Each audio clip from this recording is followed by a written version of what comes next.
Au moins une centaine de cas variants de la Covid-19 ont donc été détectés parmi la population belge. Et parmi cette centaine de cas, il y a au moins 46 cas du variant britannique. Et ce sont les cas à détecter, sans doute la pointe émergée de l'iceberg. Depuis plusieurs jours, donc, les épidémiologistes tiennent des discours alarmants et les politiques commencent à serrer la vis. C'est peut-être pas fini, Vanessa Lullier. Oui, bonjour. Alors effectivement, il faut surtout espérer qu'il ne soit pas trop tard. Alors on le sait, les variants britanniques et sud-africains sont déjà sur notre territoire et certaines personnes les ont contractés même sans avoir voyagé récemment. Alors si ces variants inquiètent tant, c'est parce qu'ils sont beaucoup plus contagieux. Et un virus plus contagieux est pire qu'un virus plus létal. Et pour cela, l'épidémiologiste Yves Van Latem a une explication très claire.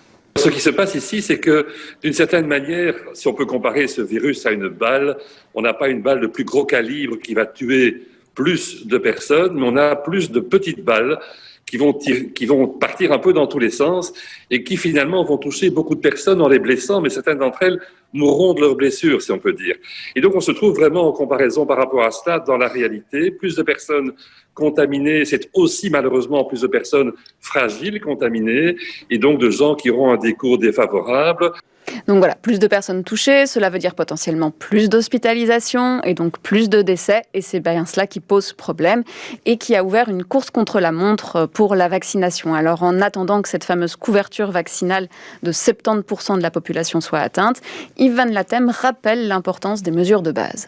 Je pense que les masques chirurgicaux, comme celui que je porte pour l'instant, que les masques en tissu bien faits, à une double couche, éventuellement une strate de papier entre, sont adéquats lorsqu'ils sont bien portés. Et c'est le problème, c'est de bien les porter.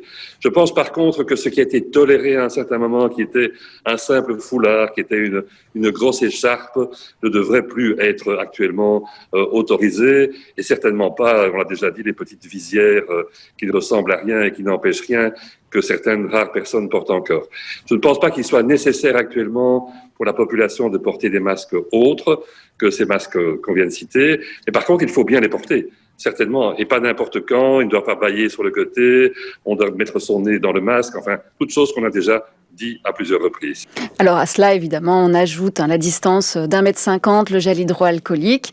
Mais alors cela ne suffira peut-être pas. Et comme son confrère Mark Van Rast, Yves Van Latem préconise aussi une interdiction des voyages non essentiels. Comme il dit, le plus simple en réalité, ça serait de fermer le robinet, mais cela ne peut pas se faire sans dégâts collatéraux.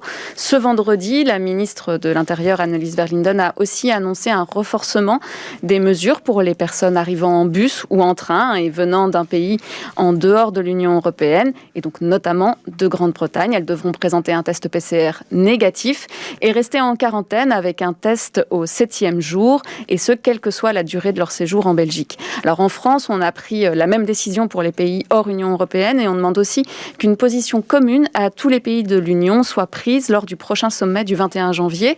C'est donc un équilibre qu'il faut trouver entre liberté de circulation des biens et des personnes et les impératifs sanitaires.